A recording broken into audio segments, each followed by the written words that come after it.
نبی علیہ السلام کی داڑھی میرے بھائی نحر تک تھی. ایک ہی حدیث ہے داڑھی کے اوپر. شمائل ترمذی، امام ترمذی کی کتاب میں ایک تابعی ہیں یزید الفارسی، وہ خواب میں نبی علیہ السلام کو خواب میں دیکھتے ہیں. عبداللہ ابن عباس سے آگے کہتے ہیں کہ آج رات میں نے خواب میں نبی صلی اللہ علیہ وآلہ وسلم کی زیارت کی ہے. عبداللہ ابن عباس کہتے ہیں صحابی ہیں، انہوں نے تو حضور کو دیکھا ہوا ہے صلی اللہ علیہ وآلہ وسلم. وہ کہتے ہیں بیٹا بیان کر، کیونکہ میں نے حضور سے سنا جس نے خواب میں مجھے دیکھا اس نے مجھے کو دیکھا، میری شکل میں شیطان نہیں آ سکتا، تم نبی صلی اللہ علیہ وآلہ وسلم کا حلیہ مجھ سے بیان کرو. تو وہ حلیہ بیان کرتے ہیں اور کہتے ہیں کہ نبی علیہ السلام کی آنکھیں مبارک، بال مبارک، اسی طریقے سے یہ بھویں، چہرہ مبارک گول اور ہاتھوں کا گوشت، یہ ساری چیزیں بیان کرتے ہیں. کہتے ہیں کہ داڑھی پورے چہرے مبارک پہ گول پھیلی ہوئی تھی اور سینے مبارک پہ، وہ کہتے ہیں کہ داڑھی سینے مبارک سامنے جو ہے وہ نحر تک تھی. نحر اسے کہتے ہیں کہ گلے اور سینے کا جوڑ، تو یہ ایک مٹھی بنتی ہے.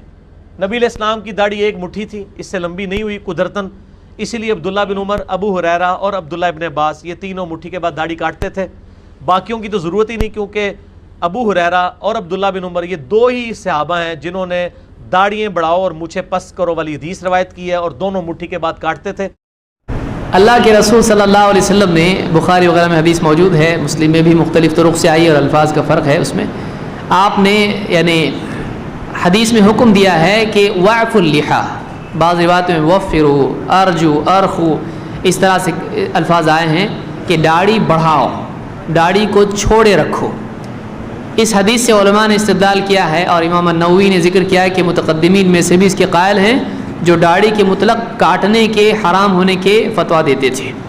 تو داڑھی کاٹنا شرعاً جائز نہیں ہے، چاہے تھوڑی کاٹے آدمی، زیادہ کاٹے، مونڈنا ویسے بھی حرام ہی ہے اور کاٹنا بھی حرام ہے.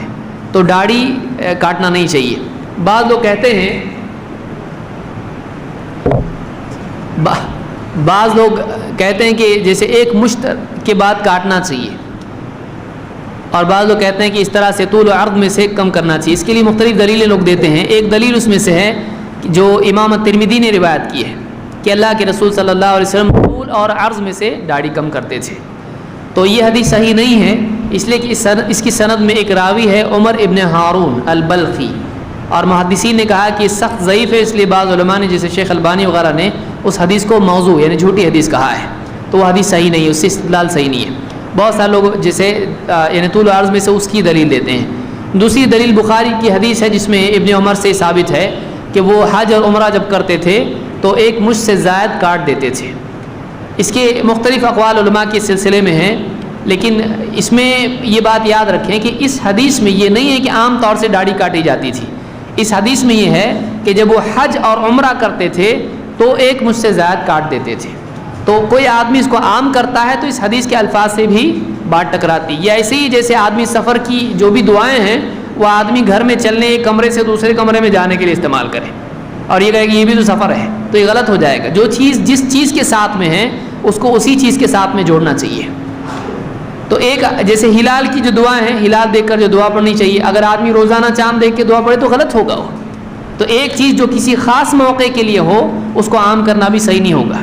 تو بعض علماء نے کہا کہ یہ حج اور عمرے کے لیے خاص ہے، اور امام الطبری وغیرہ نے بھی بعض آثار اس میں ذکر کیے ہیں جو ثم لیقضوا تفثهم کے ذکر میں سورہ حج کے ضمن میں یہ آثار صحابہ کے ہیں کہ وہ حج اور عمرے کے علاوہ داڑھی چھوڑے رکھتے تھے.